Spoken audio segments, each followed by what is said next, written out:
Hello good morning students. तो पिछले last two videos में हमने आपसे डिस्कस किया था सुपरपोजिशन थ्योरम और उसमें कितने तरीके के न्यूमेरिकल्स बन सकते हैं उसका डिस्कस किया था। तो पिछले लास्ट दो वीडियोज में हमने दो मेश के सर्किट का बात किया था, जहाँ पे दो मेश के सर्किट में एक सर्किट में क्या था कि दोनों जो सोर्सेज थे वोल्टेज थे, और दूसरे मेश के सर्किट में क्या था, जो दूसरा टाइप 2 वाला न्यूमेरिकल था उसमें क्या था कि एक तो वोल्टेज सोर्स था और दूसरा एक करंट सोर्स था। ठीक। अब इसके बाद हम लोग बात करेंगे कि आज के दिन में कि एक टाइप 3 न्यूमेरिकल में जहाँ पे क्या होगा कि हम लोग तीन मेश की बात करेंगे, और मेश 3 में क्या होंगे कि उस सर्किट के एनालिसिस किस तरीके से सुपरपोजिशन थ्योरम से करेंगे, इसका डिस्कशन आज करेंगे। ठीक। तो पहले एक एग्जांपल के तौर पे एक सर्किट डायग्राम बना लेते हैं।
तो हमारा यहाँ पे एक सर्किट डायग्राम बना हुआ है, तो यहाँ पे हमने क्या लिखा है कि सर्किट डायग्राम के लिए जो क्वेश्चन है इस तरीके से आपका दिया हुआ है, तो जिसको हम टाइप 3 में डिस्कस करेंगे। और टाइप 3 में क्या हमने बताया कि टाइप 3 में ये डिस्कस करेंगे कि एक सर्किट है जिसमें आपका तीन मेश का सर्किट है। तो जरूरी नहीं कि तीन मेश में आपका तीन सोर्स हो, तीन मेश भी दो सोर्स का सर्किट हो सकता है, लेकिन सुपरपोजिशन में आपको बताया गया है कि ये वही अप्लाई होता है जहाँ पे दो या दो से ज्यादा क्या होते हैं, आपके सोर्सेज लगे होते हैं। तो अब हम लोग डिस्कस करेंगे कि इसको किस तरह से एनालिसिस करेंगे बाय सुपरपोजिशन थ्योरम।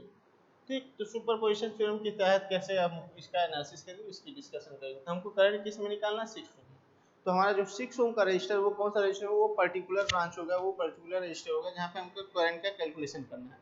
और सुपरपोजिशन थ्योरम ये कहता है कि एक सोर्स से कितना जा रहा है उस पर्टिकुलर रजिस्टर में, फिर दूसरे सोर्स से उस पर्टिकुलर रजिस्टर में कितना जा रहा है, और तीसरे सोर्स से उस पर्टिकुलर रजिस्टर में कितना जा रहा है, इसी उसका जो एल्जेब्रिक सम होगा वही उस पर्टिकुलर रजिस्टर का टोटल करंट कहलाएगा। क्लियर। तो अब डिस्कशन करेंगे। तो पहला हम लोग स्टेप वन क्या था आपका, स्टेप वन था कि active first source and deactive another all. ठीक। तो ये फर्स्ट में था। और सेकंड में हमने आपसे डिस्कस ये किया था कि अगर आपको करंट सोर्स दिखे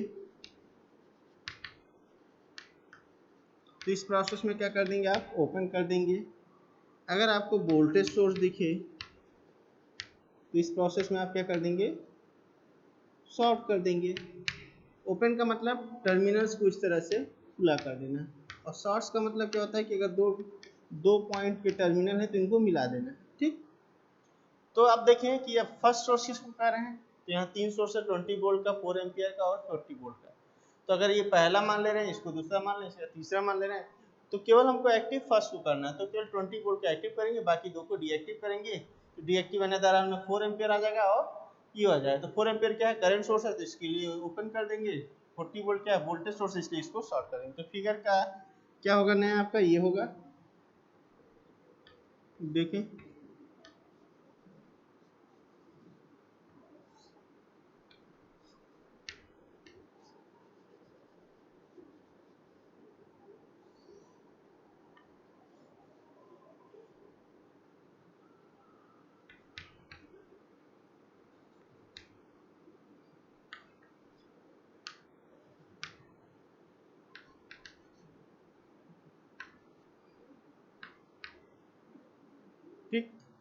तो फिगर इस तरीके से होगा। तो फिगर में आप क्या देख रहे हैं, ये 20 वोल्ट वाला सोर्स एक्टिव है, ये 4 एम्पीयर वाला करंट सोर्स ओपन हो गया और यहाँ पे 40 वोल्ट वाला वोल्टेज सोर्स शॉर्ट हो गया। शॉर्ट करने का तरीका क्या बताया गया था कि पॉजिटिव और निगेटिव प्लेटों को मिला देना आपको। ठीक, अब देखिए आपको अगला स्टेप क्या बताया गया था, फाइंड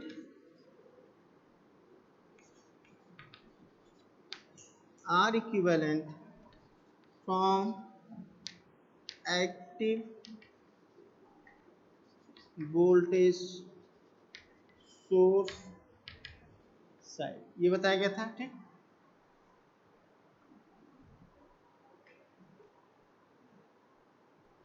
ठीक, तो यहाँ पे क्या बताया जा रहा है कि आपको आर इक्विवेलेंट निकालना है अगले स्टेप में, कहाँ से, एक्टिव वोल्टेज सोर्स साइड से। ठीक, अब हमने ये डिस्कशन तो किया था कि निकालना है एक्टिव वोल्टेज सोर्स साइड से।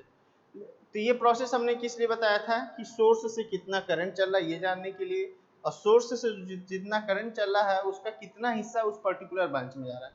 तो देखेंगे क्या कि जब सोर्स से कोई करंट चलेगा यहाँ पे, तो ये क्या होगा, इस पॉइंट पे आकर के यहाँ डिवाइड होना, यहाँ पे आकर के इसमें डिवाइड होना चाहिए।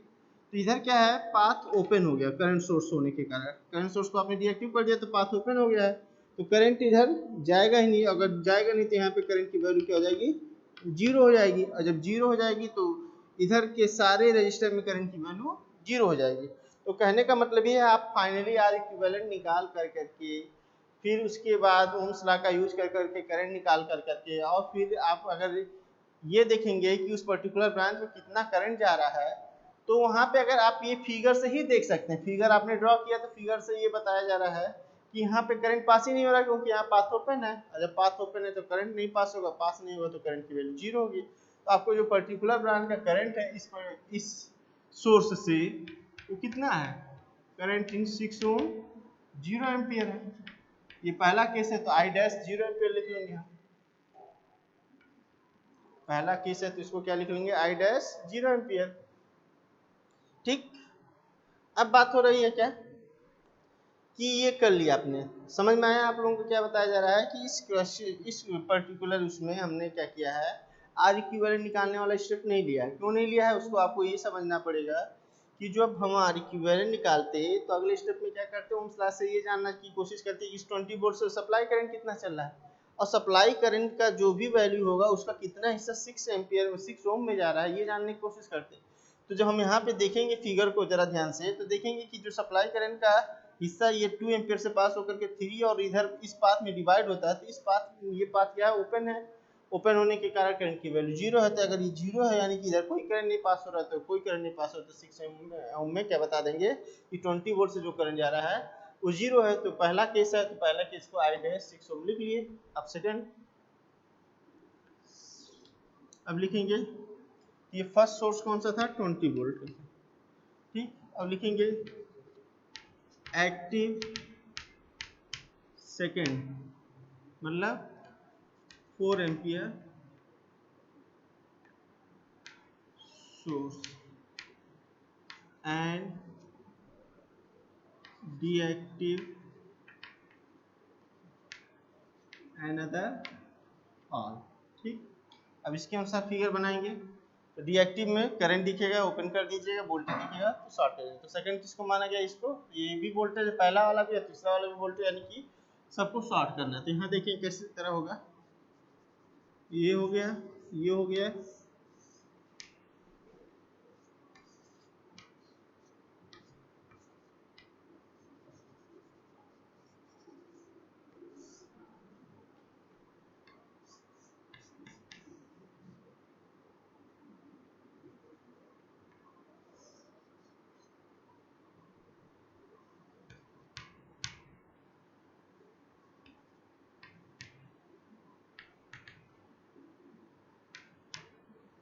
ठीक, यहाँ भी वही बात है कि आपने क्या कर लिया है, 4 एम्पियर के करंट सोर्स को एक्टिव कर लिया, और 2 और 3 ओम का रजिस्टर था लगा दिया, 5 ओम का रजिस्टर था लगा दिया, 6 ओम का रजिस्टर था लगा दिया। ठीक, तो जब आप इस सोर्स को एक्टिव करते हैं तो हमने बताया था कि इस केस में क्या होता है, जो अगला स्टेप लेते हैं तो आपको ये देखना होता है कि find current in that particular branch. तो पर्टिकुलर ब्रांच क्या कौन सा है, उसकी पहचान क्वेश्चन से करेंगे। क्वेश्चन में दिया 6 ओम, तो यानी कि 6 ओम वाला ब्रांच आपका पर्टिकुलर ब्रांच है। तो 6 ओम में आपको जानने की कोशिश करना है। तो देखिए यहाँ पे 4 एम्पियर लगा हुआ है, तो 4 एम्पियर क्या होगा, इस यहाँ तक आएगा, इसके बाद इसमें और इसमें डिवाइड होना चाहिए। तो इसको कहते हैं रजिस्टिव पाथ, जिसमें अगर रेजिस्टेंस की कुछ भी वैल्यू होगी वो क्या कहलाएगा, रजिस्टिव पाथ। और ये क्या कहलाता है, जिसमें रेजिस्टेंस नहीं होता उसको कहते हैं नॉन रजिस्टिव पाथ।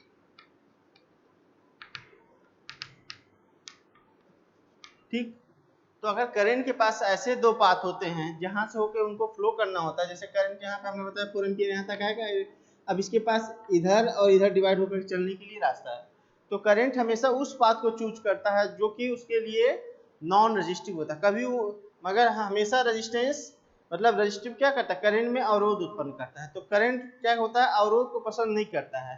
ठीक, तो अगर उसके पास कोई रास्ता नहीं है तब तो रजिस्टिव पाथ से जाएगा, लेकिन एक अगर इसके पास एक ऐसा भी पाथ है कि जो कि नॉन रजिस्टिव है, जहाँ पे नॉन रजिस्टिव मतलब जहाँ पे रेजिस्टेंस की वैल्यू क्या है, नेग्लिजिबल, जीरो के बराबर है। ठीक, तो यानी कि वहाँ पे धारा का कोई मतलब अवरोध उत्पन्न नहीं होगा, जब उत्पन्न नहीं होगा तो यानी कि वो उस पाथ से प्रीफर करेगा पास करना। ठीक, करंट उस पास से प्रेफर करेगा पास करना, यानी कि 4 एम्पियर का पूरा करंट इधर से पास कर जाएगा, इसमें कोई करंट नहीं जाएगा। ठीक, तो जब कोई करंट नहीं जाएगा तो जो सेकंड केस होगा, मतलब कि 4 एम्पियर से 6 एम्पियर में कितना जाना, तो आई डबल डैश 6 मतलब सेकंड केस से भी 6 एम्पियर में कितना जाएगा, सेकंड केस से भी 6 एम्पियर में कितना जा रहा है, ये आपका जा रहा है 0 एम्पियर। ठीक, क्यों जा रहा है, आपको रीजन जानना है तो यह लिख देंगे, because a non-resistive path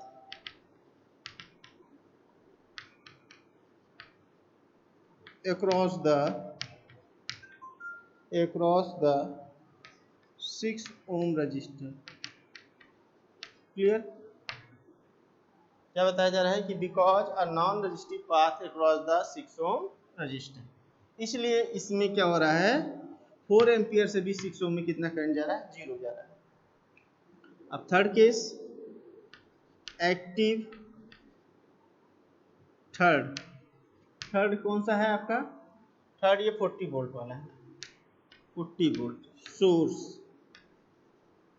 and ये हम सर्कल कर ले रहे हैं, यानी कि अलग अलग सोर्स से ये करंट निकाल लेता है। एंड एक्टिव क्या हो गया, डीएक्टिव अनदर ऑल सोर्सेस।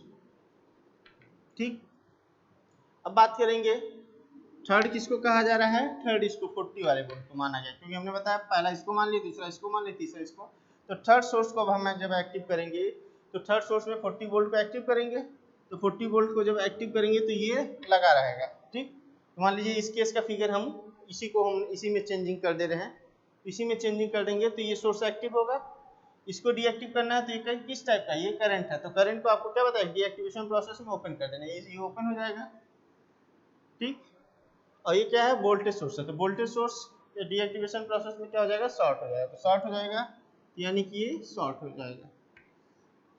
ठीक, अब आपके पास फिगर इस तरह से चेंज दिखेगा, कब, जब थर्ड सोर्स को एक्टिव करेंगे, बाकी को डीएक्टिव करेंगे।